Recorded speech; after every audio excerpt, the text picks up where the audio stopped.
வணக்கம். உலகமெங்கிலும் நிறைந்திருக்கும் ஜீ தமிழ் தொலைக்காட்சியின் அன்பு தமிழ் நெஞ்சங்களுக்கு அடியேன் சுபாஷ் பாலகிருஷ்ணனுடைய அன்பான வணக்கங்களும் வாழ்த்துக்களும். இன்றைக்கி நம்ம பார்க்க போகிற தலைப்பு, ஜோதிடத்தில் பணக்காரனாகக்கூடிய யோகங்கள், ராஜயோகம், தனயோகம், இப்படிப்பட்ட யோகங்கள்லாம் இருக்கா? அப்படி இருந்தால் அந்த யோகத்தை எப்படி தெரிஞ்சுக்கிறது? அதுபடி நான் என் வாழ்க்கையை மாற்றி அமைச்சுக்கிட்டா என்னுடைய வாழ்க்கையில் வறுமை நீங்கி, ஏழ்மை நிலை நீங்கி மிகப்பெரிய அளவில் வர முடியுமா? கடவுளின் மீது ஆணையாக வர முடியும். சத்தியமாக சொல்கிறேன். ஒவ்வொருத்தருக்கும் வாய்ப்பு கடவுள் கொடுப்பார்.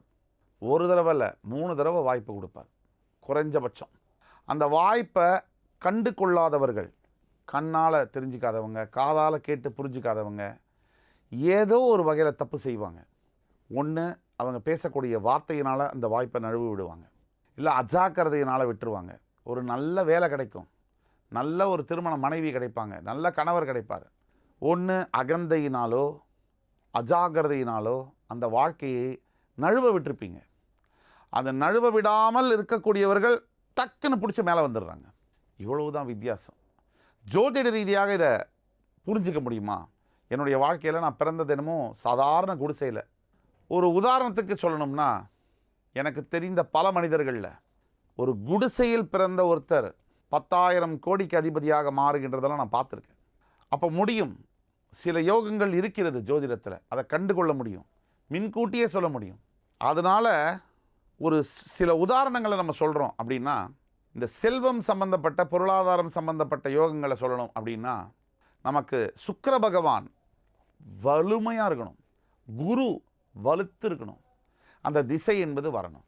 ராகு ஒரு மனிதருடைய வாழ்க்கையில் சுபர்கள் தொடர்பு பெற்று வலுப்பெற்று, ஒரு உதாரணத்துக்கு மேஷம், ரிஷபம், கடகம், கன்னி, மகரம், இந்த 5 இடத்துல ராகு இருந்து, இந்த 5 இடத்துல இருக்கக்கூடிய ராகுவை குரு பார்வை பெற்று அந்த ராகு திசை வரும் பொழுது, அந்த ராகுவுக்கு வீடு கொடுத்த கிரகம் லக்ன சுபராக இருந்து ஆட்சி உச்சம் அடைந்துட்டார் அப்படின்னா, அந்த ராகு தரக்கூடிய ராஜயோகத்திற்கு அளவே இருக்க முடியாது.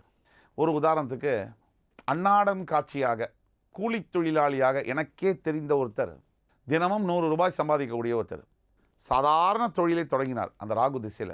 கொஞ்சம் கொஞ்சமாக அந்த தொழிலை வளர்த்து ஒரு 5லேருந்து 8 ஆண்டுக்குள்ளே அந்த ராகு திசையிலேயே, 18 ஆண்டு கால ராகு திசையில் வெறும் 8 வருஷம்தான் முடிஞ்சிருக்கக்கூடிய நிலையில் ஒரு நாளைக்கு 100 ரூபாய் சம்பாதிச்சுட்டு இருந்த அந்த நபர், இதை உறுதியாக சொல்ல முடியும், கிட்டத்தட்ட ஒரே நாளில் 1 கோடி சம்பாதிக்கும் அளவிற்கு உயர்ந்திருக்கிறார் வெறும் 8 வருஷத்தில்.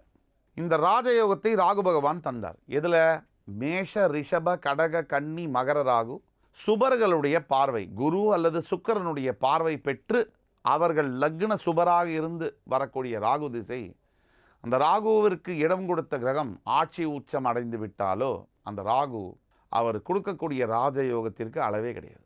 இது ஒரு உதாரணம்தான். பல தனயோகங்கள்லாம் இருக்குது.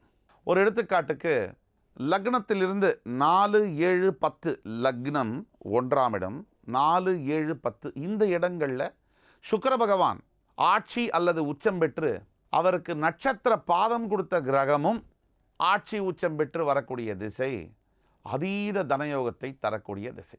ஆக ஒரு மனிதருடைய வாழ்க்கையில் சாதாரண நிலையில் பிறந்து உங்கள் பிறப்பு ஜாதகத்தில் 4 கார்னர், 4 ஓரங்களிலையும் கிரகங்கள் இருக்குது. அதாவது மீனம், தனுசு, மிதுனம், கன்னி இந்த இடங்களில் கிரகம் இருக்குது. உங்கள் லக்ன சுபர் வலுத்திருக்கார், லக்னாதிபதி வலுத்திருக்கார், அந்த திசையும் வரப்போகுதுன்னா நீங்கள் பர்வத யோகத்தை பெறுவீர்கள். இப்படிப்பட்ட யோகங்கள் தான் விளிம்பு நிலையில் பிறவியில் இருக்கக்கூடிய ஒரு நபர்களையும் பாரத பிரதமரே எடுத்துக்கலாம்.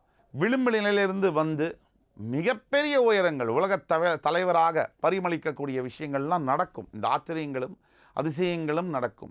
ஆக ஒட்டுமொத்தத்தில் நிறைய ராஜயோகங்கள், தனயோகங்கள் ஜோதிடம் மூலியமாக கண்டறிய முடியும். அப்படி கண்டறியக்கூடிய வகையில் இருக்கும்போது, சரியான நேரத்தில் அதை அடையாளம் கண்டுகொள்ளும்போது அந்த பலன்களுக்கு அளவே இல்லை என்று உறுதியாக சொல்லலாம். இந்த காணொளி உங்கள் அத்துணை பேருக்கும் பிடிச்சிருக்குன்னு நம்புகிறோம். அடுத்து வேறொரு நிகழ்ச்சியில் உங்கள் அத்துணை பேரையும் சந்திக்கும் வரை உங்களிடமிருந்து விடைபெறுவது உங்கள் சுபாஷ் பாலகிருஷ்ணன். நன்றி, வணக்கம், வாழ்க வளமுடன்.